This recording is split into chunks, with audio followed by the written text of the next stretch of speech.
अस्सलाम वालेकुम dear viewers, मैं हूं अशफाक चिश्ती और आप मेरा channel education with Ashfaq Hasan Chishti देख रहे हैं। अभी हम बहुत ही इम्पोर्टेंट 18 फ़िलासफ़र्स के बारे में डिस्कस करेंगे।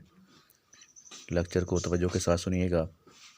सबसे पहले डिस्कस करेंगे हम सोक्रेटिस को। सोक्रेटिस या सोकरात जो 469 BC में पैदा हुए, 469 और 399 399 BC में इनकी डेथ हुई। ग्रीक थे और ये प्लेटो के उस्ताद थे। इनको बाद में हेमलॉक पिला दिया गया, एक जहर का प्याला। इन्होंने हमेशा सच्चाई की तलाश में जुस्तजू की और सच्चाई की तलाश के अंदर उन्होंने सच्चाई का साथ देते हुए अपनी मौत को कबूल किया और हेमलॉक पीकर डेथ का सामना किया, अपनी मौत का सामना किया। इन्होंने ये कहा कि इंसान को सच्चाई के लिए जुस्तजू करनी चाहिए, चाहे उसके लिए उसको जितनी मुश्किलात का भी सामना क्यों ना हो, उनका सामना करना चाहिए, लेकिन सच्चाई का साथ कभी भी नहीं छोड़ना चाहिए। और सच्चाई हमेशा दो शिद्दत पसंदाना मसाइल या तकालीफ़ों के अंदर मौजूद होती है, जिसको बाद में प्लेटो ने भी बयान किया। उसने कहा था कि truth is found between two extremes, के दो शिद्दतों के दरमियान सच्चाई पाई जाती है। तो ये सबक सोक्रेटिस ने दिया था प्लेटो को। तो इसके बाद जब मामलात इसके कंट्रोल से बाहर हुए तो इनसे कहा गया कि या तो आप जो मौत को कबूल करें या फिर अपने नज़रियात को तर्क कर दें, लेकिन इन्होंने नज़रियात को तर्क ना किया और डेथ को कबूल किया। इसके बाद नेक्स्ट हमारे पास प्लेटो हैं। प्लेटो भी ग्रीक थे और ये सोक्रेटिस, प्लेटो ग्रीक के एथेंस से इनका ताल्लुक़ था। ग्रीक एक्चुअली दो एरियाज़ पर, इलाकों पर मुश्तमिल था, एथन और स्पार्टन। एथीनियन थे वहाँ पे और स्पार्टन थे, दो तहज़ीबें थीं। तो इनका ताल्लुक़ सोक्रेटिस का और प्लेटो का और अरिस्टोटल का, इन तीनों का ताल्लुक़ जो है वो एथेंस से था। प्लेटो 427 में पैदा हुए BC, 429 भी आया है और 347 BC के अंदर इनकी डेथ हुई। ये शागिर्द थे सोक्रेटिस के। इन्होंने कहा था कि हमें आइडियल स्टेट की तलाश करनी चाहिए। रिपब्लिक इनकी मशहूर ज़माना बुक है, इसके अंदर वो आइडियल स्टेट की बात करते हैं। इसके अलावा इन्होंने आइडियलिज़म फ़िलासफ़ी भी पेश की, जिसके अंदर वो कहते हैं कि ideal world is the real world and phenomenal world is the servile copy of this ideal world. वो कहता है कि असल जो हकीकी दुनिया है वो तसव्वुरात की, ख़यालात की दुनिया है, जबकि जो चीज़ नज़र आ रही है वो हकीकी नहीं है। तो ये इसकी थी थ्योरी आइडियलिज़म, जो आइडियल्स और वैल्यूज़ पर फोकस करती है और स्पिरिचुअलिज़म को फॉलो करती है। चूँकि इनके उस्ताद सुकरात ख़ुद स्पिरिचुअलिज़म को उसके पैरोकार थे, मानने वाले थे, तो स्पिरिचुअलिटी उनके अंदर पाई जाती थी, तो इन्होंने भी इसको फॉलो किया। इसके बाद नेक्स्ट जो हमारे पास हैं वो हैं अरिस्टोटल। प्लेटो सोक्रेटिस के शागिर्द थे और अरिस्टोटल प्लेटो के शागिर्द थे, और अलेक्जेंडर फिर अरिस्टोटल के शागिर्द थे, अलेक्जेंडर द ग्रेट। अब अरिस्टोटल 384 के अंदर, 384 BC के अंदर इनकी बर्थ है और डेथ इनकी 322 BC है। अरिस्टोटल ने अपने उस्ताद प्लेटो की मुखालफत की और उसके अगेंस्ट थ्योरी पेश की, जिसको कहते हैं रियलिज़म। इसके अंदर उसने ये बताया कि जो वर्ल्ड है वो बेस्ड ऑन आइडियाज़ नहीं है, बल्कि जो फिनोमिनल वर्ल्ड है वही हकीकी दुनिया है, और ना कि वो एक सर्वाइल कापी है। चूँकि प्लेटो कहता था कि ये सर्वाइल कापी है और दुनिया जो है कापी की कापी है, इसलिए इसने कहा कि ऐसा नहीं है, बल्कि जो तसव्वुराती दुनिया है वो कुछ नहीं है, जो रियल वर्ल्ड है वही हकीकी दुनिया है। तो अरिस्टोटल ने अपना नाम कमाया और अपने उस्ताद की मुखालफत की, और इसने फ़िलासफ़ी के साथ साथ साइकोलॉजी को भी टच किया, जिसके अंदर इसने पैरीसाइकी और दी एनीमा बुक्स लिखी, जो उस वक्त की मशहूर ज़माना किताबें हैं। तो ये थे अरिस्टोटल, जिनका साइकोलॉजी के अंदर भी इनको पहला शुमार किया जाता है और फ़िलासफ़ी के अंदर भी सुकरात, प्लेटो के बाद। चूँकि शुरू के अंदर पहले फ़िलासफ़ी जो है उसका हिस्सा ही साइकोलॉजी थी, लेकिन बाद में इसको अलहदा कर दिया गया। इसके बाद प्लेटो के बाद और अरिस्टोटल के बाद हमारे पास नेक्स्ट जो फ़िलासफ़र हैं वो हैं रोसो। रोसो एक स्विस थे, और इनका ये ख़याल था कि हमें जो हकीकी दुनिया है उसको मानना चाहिए और बच्चों को भी आज़ाद होना चाहिए। और वो कहता था कि बच्चे बिल्कुल आज़ाद पैदा हुए हैं, लेकिन दुनिया के अंदर रहकर वो इनको गुनाहगार बना देती है। और ये नेगेटिव एजुकेशन का मानने वाला था। वो कहता था कि 12 साल तक तो बच्चों को कुछ भी नहीं कहना चाहिए, जैसे चाहें वो अपने मर्ज़ी से सीखें। अब नेगेटिव एजुकेशन का ये मतलब हरगिज़ नहीं है कि कोई मनफी या गलत किस्म की तालीम देना, बल्कि नेगेटिव का मतलब ये है कि बच्चों को आज़ाद छोड़ देना, कि वो अपनी मर्ज़ी से जो चाहें वो सीखें, उनको कोई प्रेशर ना किया जाए, प्रेशराइज़ ना किया जाए। तो अपनी मर्ज़ी के अंदर वो सोसाइटी के अंदर रहते हुए अपनी फैमिली से, फ्रेंड्स से, पीयर से, जो जहाँ से जो चाहते हैं वो अपनी मर्ज़ी से 12 साल तक उनको फुली रिलैक्सड है। तो इन्होंने नेचुरलिज़म थ्योरी पेश की थी, जिसके अंदर उन्होंने यही कंसेप्ट दिया था कि बच्चे प्ले वे मेथड के तहत सीखेंगे, खेल कूद के अंदर। और इन्होंने इसको 5 स्टेजेस के अंदर भी डिवाइड किया था लर्निंग को, कि किस तरह से पहले 12 साल तक बच्चा बिल्कुल रिलैक्स होगा, फिर 12 से आगे उसने कहा था कि ये 14 साल तक जो है उसको फिर कहा था कि रिलैक्स, इसके बाद फिर 20 साल तक है, फिर इसके बाद नेक्स्ट एज उसने कहा था 20 के बाद। तो उसने कहा था कि जो 20 के बाद है तो फिर उसको दीन या दीनी मसाइल की तरफ जो है और दुनियावी मसाइल की तरफ लाना चाहिए, लेकिन उससे पहले उसको किसी भी तरह की परेशानी में नहीं डालना चाहिए। वो सोसाइटी को, नेचुरल इन्वायरमेंट को देख कर ही सीखेगा और उसको जस्ट गाइड किया जाएगा, वो भी 20 के बाद। लेकिन 20 से पहले जो है बच्चा अपनी मर्ज़ी से जैसे चाहेगा वो सीखेगा। तो इनका ताल्लुक़ जो है वो स्विट्ज़रलैंड से था, स्विस थे ये। इसके बाद नेक्स्ट हमारे पास जो फ़िलासफ़र हैं वो हैं जॉन डेवी। जॉन डेवी एक फ़िलासफ़र भी थे और साइकोलॉजिस्ट भी थे, एजुकेशनिस्ट भी थे। ये 1859 के अंदर ये पैदा हुए और 1952 के अंदर इनकी डेथ है। और इन्होंने तालीम के अंदर बड़ा ही नाम कमाया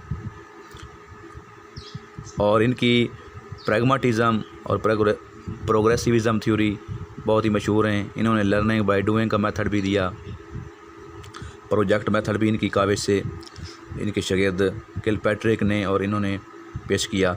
तो इनका ये कहना था कि बच्चे जो हैं लर्निंग करनी चाहिए उनको बाय डूइंग और बाय प्रॉब्लम सॉल्विंग मेथड करनी चाहिए, और प्रोजेक्ट मेथड के साथ एक दूसरे के साथ मिलजुल कर बाहमी मुशावरत के साथ लर्निंग होनी चाहिए। और ये डेमोक्रेसी के फॉलोअर थे, डेमोक्रेसी को मानने वाले थे। कहते थे कि डेमोक्रेसी के अंदर क्या होता है कि बाहमी मेल मिलाप होता है, सोशलिज़म, सोशलाइजेशन होती है कि आपस में मिलजुल कर रहना और एक दूसरे से सीखना।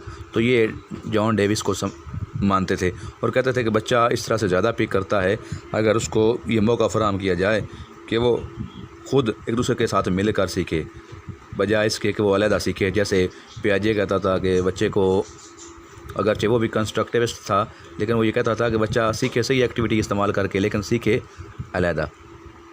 लेकिन इसने कहा कि ऐसा नहीं है, बच्चा माशरे के अंदर, समाज के अंदर, जैसे विगोस्की ने कहा था, उसका भी ये कहना था कि सोसाइटी के अंदर मिलजुल कर रहे और इस तरह से सीखे। तो इसने भी यही कहा था कि बच्चे को मिलजुल कर बाहमी मुशावरत के साथ एक दूसरे की हेल्प करते हुए एक्टिविटी बेस्ड लर्निंग होनी चाहिए और लर्निंग बाय डूइंग होनी चाहिए और प्रॉब्लम सॉल्विंग मेथड इस्तेमाल करना चाहिए, मिलजुल कर मसले का हल तलाश किया जाए। और प्रोजेक्ट मेथड होने चाहिए कि जिसके अंदर कोई भी मुश्किल दी जाए, कोई मसला दिया जाए और सब मिलकर उसको हल करें। तो जॉन डेवी मॉडर्निज़म के फॉलोअर थे कि बच्चा दुनिया कहता था कि वो तब्दीली का नाम है और बच्चे को हर वक्त कोशिश करनी चाहिए change to bring change in environment, कि अपने वो समाज के अंदर वो तब्दीली लेके आए।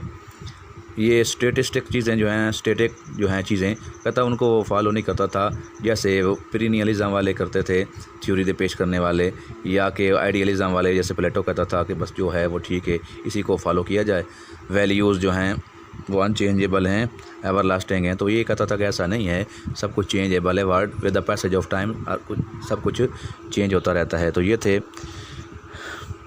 John Dewey. इसके बाद नेक्स्ट हमारे पास हैं विलियम जेम्स। विलियम जेम्स ये अमेरिकन थे, जॉन डेवी भी अमेरिकन थे, ये भी अमेरिकन थे, और ये 1842 को पैदा हुए और 1910 में इनकी डेथ है। और ये फंक्शनल साइकोलॉजी के बानी हैं, और इसके अलावा ये अमेरिकन फ़िलासफ़ी जो उसके भी ये अमेरिकन साइकोलॉजी के भी बानी हैं, और उन्होंने प्रिंसिपल्स ऑफ साइकोलॉजी बुक लिखी थी 1890 के अंदर, जो बड़ी मशहूर हुई। और इन्होंने साइकोलॉजी में भी हिस्सा लिया और साथ साथ में फ़िलासफ़ी में भी इनका नाम है। तो ये फ़िलासफ़र भी थे, साइकोलॉजिस्ट भी थे, और इन्होंने विलियम वोंट की मुखालफत की थी, इन्होंने स्ट्रक्चरलिज़म थ्योरी दी थी। अब इन्होंने उसके अगेंस्ट फंक्शनलिज़म दी थी। स्ट्रक्चरलिज़म वाले कहते थे कि जो माइंड है उसको स्ट्रक्चर्स, उनके पार्ट्स के अंदर कंपोनेंट्स में डिवाइड करना चाहिए, जबकि ये कहता था कि नहीं, माइंड का फंक्शन देखना चाहिए कि उसका काम क्या है। इसके अलावा इसने प्रैग्मेटिज़म में भी जो फ़िलासफ़ी है, फ़िलासफ़ी के अंदर ये जॉन डेवी का साथ दिया था विलियम जेम्स ने। तो इस तरह से ये फ़िलासफ़र भी थे। तो इसके बाद ये अमेरिकन थे। इसके बाद नेक्स्ट जो हमारे पास हैं वो हैं किलपैट्रिक। किलपैट्रिक एक फ़िलासफ़र भी थे, साइकोलॉजिस्ट भी थे। फ़िलासफ़र ये स्पेशली ये जॉन डेवी के शागिर्द थे। जॉन डेवी के साथ इन्होंने मिलकर काम किया और उनके तजुर्बात को आगे मज़ीद बढ़ाया। और ये अमेरिकन थे तीनों, ये विलियम जेम्स, किलपैट्रिक और जॉन डेवी, ये अमेरिकन थे। और इन्होंने भी ये जॉन डेवी के साथ मिलकर प्रैग्मेटिज़म को प्रमोट किया, और इन्होंने प्रोजेक्ट मेथड पेश किया जॉन डेवी के साथ, और ये इसके शागिर्द थे जॉन डेवी के, और इनका ताल्लुक़ भी अमेरिका से था। नेक्स्ट इसके बाद हमारे पास जो नेक्स्ट फ़िलासफ़र हैं वो हैं किर्कगार्ड। ये डैनिश फ़िलासफ़र थे, पोएट भी थे, इसके अलावा ये राइटर भी थे, रिलीजियस राइटर थे, और इन्होंने फ़िलासफ़ी के अंदर अपना खूब नाम कमाया। और इन्होंने फ़िलासफ़ी दी एग्जिस्टेंशलिज़म, और ये पहले फर्स्ट एग्जिस्टेंशलिस्ट थे, फ़िलासफ़र थे, एग्जिस्टेंशलिस्ट फ़िलासफ़र थे, जिसके अंदर उन्होंने वजूदियत के बारे में बताया कि वजूदियत ये अल्टीमेट रियलिटी है, एग्जिस्टेंस इज़ अल्टीमेट। और कहता है कि इंसान अपनी मर्ज़ी से जो चाहे वो कर सकता है। इंसान को उन्होंने प्रायोरिटी दी, यानी कि जैसे कुरान के अंदर है कि इंसान अशरफुल मखलूक़ात है। इन्होंने भी इस चीज़ को माना कि इंसान सबसे आला है, जो वो चाहेगा अपनी मर्ज़ी से करेगा, और हर चीज़ का वो ज़िम्मेदार है, और वो फ्री बॉर्न पैदा हुआ है, यानी कि उसको फ्रीडम दी गई है और सेल्फ़ डायरेक्शन उसको दी गई है कि अपनी मर्ज़ी से चाहे जिधर जाए, अपनी मर्ज़ी से चाहे जो रास्ता इख्तियार करे, उसका वो ख़ुद ज़िम्मेदार है। और ये फ़िलासफ़ी जो उन्होंने पेश की थी एग्जिस्टेंशलिज़म, ये 20th सेंचुरी की लेटेस्ट जो है मॉडर्न फ़िलासफ़ी है। तो ये फ़िलासफ़र भी थे, पोएट भी थे, और रिलीजियस राइटर भी थे, और ये डैनिश थे। इसके बाद नेक्स्ट हमारे पास जो फ़िलासफ़र हैं वो हैं जीन पॉल सार्टे।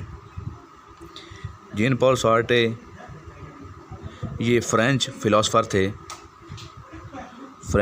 थे और प्ले राइट्स थे। इन्होंने प्ले भी लिखे थे, और इसके अलावा नॉवलिस्ट थे ये, और पॉलिटिकल एक्टिविस्ट थे। फ्रेंच थे ये, और फ़िलासफ़र थे, प्ले राइट थे, नॉवलिस्ट थे, और पॉलिटिकल एक्टिविस्ट थे। और इन्होंने भी इनके साथ, इसके अलावा वो साथ साथ इसके क्रिटिक भी थे, नक़ाद भी थे। और इन्होंने एग्जिस्टेंशलिज़म थ्योरी फ़िलासफ़ी जो है इसमें किर्कगार्ड का साथ दिया, और ये इन्होंने मिलकर ये फ़िलासफ़ी पेश की। इसके बाद हमारे पास नेक्स्ट फ़िलासफ़र जो हैं वो हैं कार्ल जैस्पर। कार्ल जैस्पर इन्होंने भी एग्जिस्टेंशलिज्म फ़िलासफ़ी में किरकेगार्ड का साथ दिया था और ये साइकियाट्रिस्ट भी थे, फ़िलासफ़र भी थे और जर्मन स्विस थे। ये जर्मन स्विस थे। इनकी जो पैदाइश जर्मन में और स्विस के अंदर इनके कुछ वक्त गुजरा। ये जर्मन स्विस थे, तो ये साइकियाट्रिस्ट भी थे और साथ में ये फ़िलासफ़र भी थे और एग्जिस्टेंशलिज्म थ्योरी फ़िलासफ़ी पेश करने में इनका भी हाथ है। ये भी किरकेगार्ड और जीन पॉल सार्त्रे के साथ थे।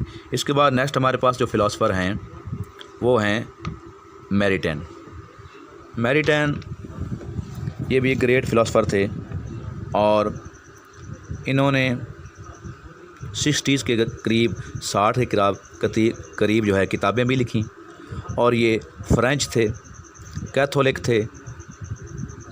इससे पहले वो प्रोटेस्टेंट थे, इनके जो किसी चीज़ को नहीं मानते, अकायद का कोई पैरोकार नहीं। बाद में ये कैथोलिक हो गए, यानी कि जो क्रिश्चियन के अंदर प्योर क्रिश्चियन हैं, कैथोलिक ये बन गए और इन्होंने अपने आप को 1906 के अंदर ये कन्वर्ट हुए कैथोलिक के अंदर। और ये फ़िलासफ़र थे, ग्रेट फ़िलासफ़र थे और इन्होंने पेरिनियलिज़म फ़िलासफ़ी को पेश किया था। पेरिनियलिज़म, और इनका यह ख़्याल था कि वैल्यूज़ जो हैं वो एवर लास्टिंग होनी चाहिए और जो समाज की ज़रूरी चीज़ें हैं उनको हमें फॉलो करना चाहिए और वो हमारी वैल्यूज़ हैं वो अनचेंजेबल हैं और हमें उन्हीं की पैरवी करनी चाहिए और उनके अंदर तब्दीली नहीं लानी चाहिए। मिसाल के तौर पर अगर एक आज 6ठी का बच्चा जो सब्जेक्ट पढ़ रहा है वो आइंदा 20 साल के अंदर भी वही होना चाहिए, उसके अंदर चेंजिंग नहीं होनी चाहिए। तो वैल्यूज़ अनचेंजेबल हैं।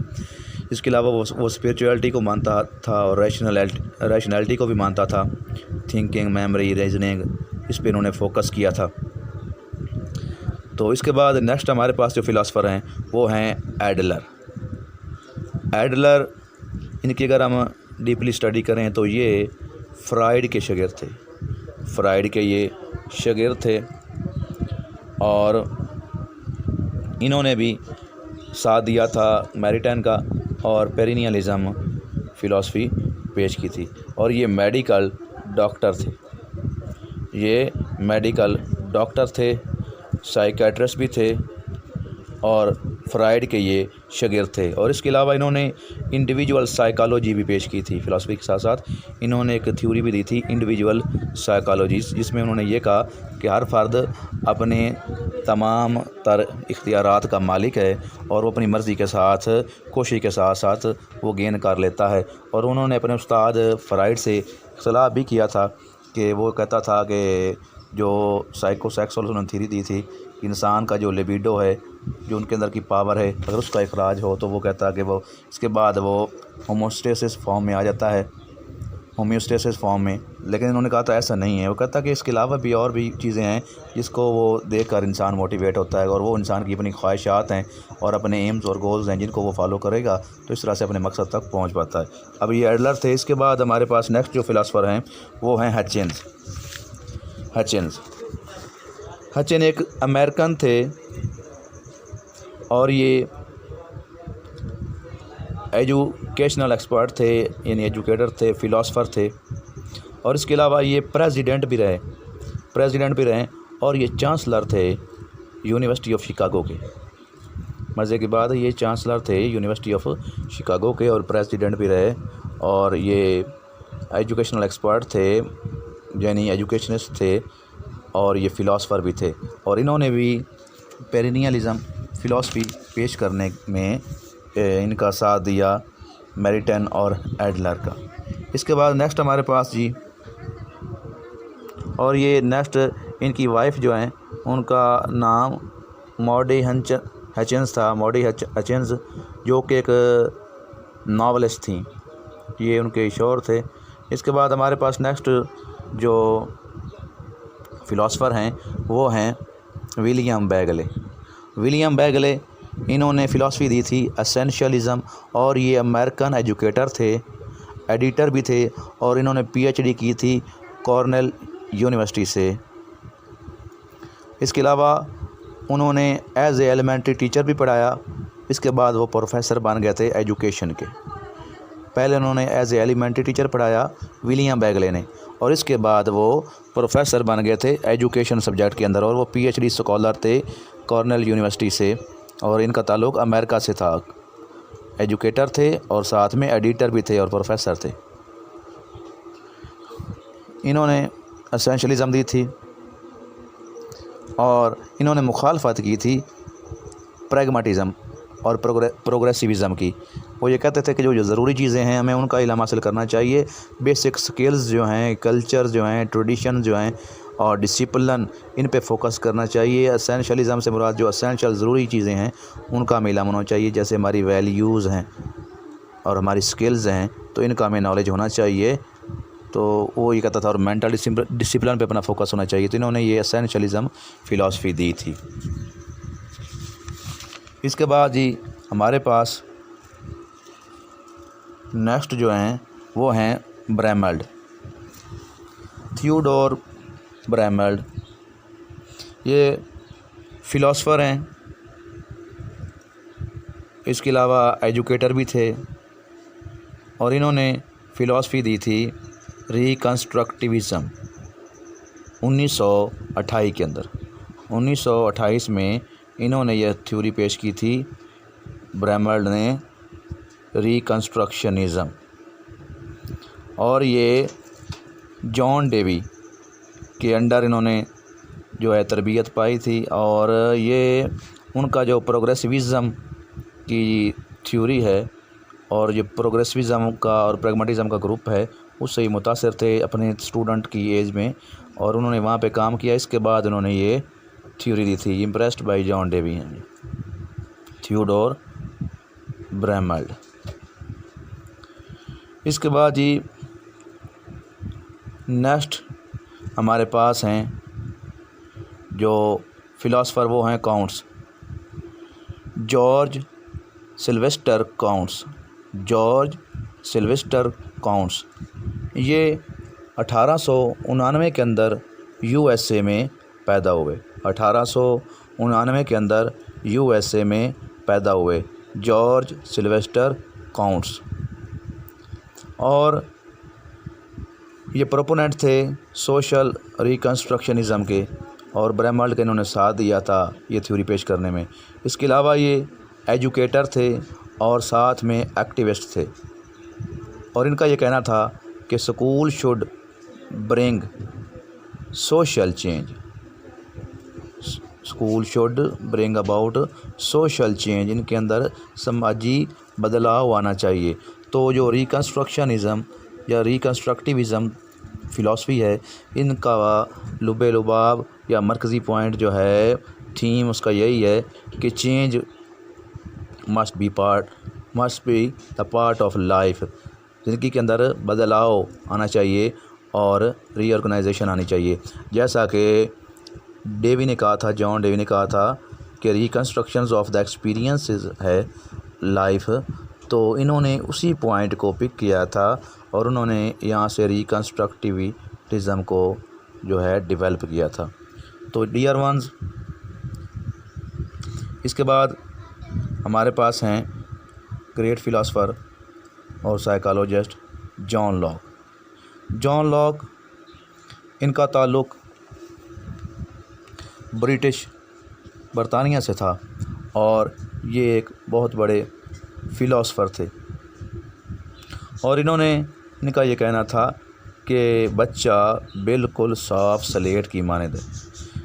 इन्होंने टैबुला रासा का कंसेप्ट दिया था कि बच्चा बिल्कुल साफ़ स्लेट की मानद है, जो इसके ऊपर लिखेंगे वो लिखा जाएगा, जो इसके ऊपर लिखेंगे वो लिखा जाएगा, और with the passage of time इसके अंदर चेंजेस आती हैं। लेकिन शुरू के अंदर, जैसा कि चॉम्स्की ने कहा था कि बच्चा शुरू में साफ़ स्लेट की मानद नहीं है, उन्होंने इसका इख्तलाफ किया था, और इसके अंदर एक्विजिशन डिवाइस होती है, language acquisition device LAD, LAD language acquisition device होती है, और यूनिवर्सल यानी UG यूनिवर्सल ग्रामर इसके अंदर होती है बच्चे के माइंड के अंदर, और वो चीज़ों को किसी भी लैंग्वेज को जब भी जैसे सुना जाए तो उसमें देख लेता है कि कहाँ पे कोई मिस्टेक है, तो उसको वो समझ जाता है। लेकिन उसने इसकी मुखालफत की थी, जबकि ये कहता था कि ऐसा नहीं है, बच्चा बिल्कुल साफ़ स्लेट की मानद है, जैसा वो पैदा होता है इसके बाद वो चीज़ों को सीखता है। तो ये थे जॉन लॉक। तो उम्मीद करता हूँ आपको आज की वीडियो अच्छी लगी होगी। इसी तरह से अगर आप सिंसियर हैं तो काइंडली आप अच्छी तरह से सारी वीडियोस को देखिए, ताकि आपकी अच्छी तैयारी हो और आप अपने मकसद में कामयाब हो सकें। दुआ गो रहूँगा, अल्लाह ताला आपको कामयाबी अता करे। चैनल को सब्सक्राइब करना मत भूलिएगा। अल्लाह हाफ़िज़।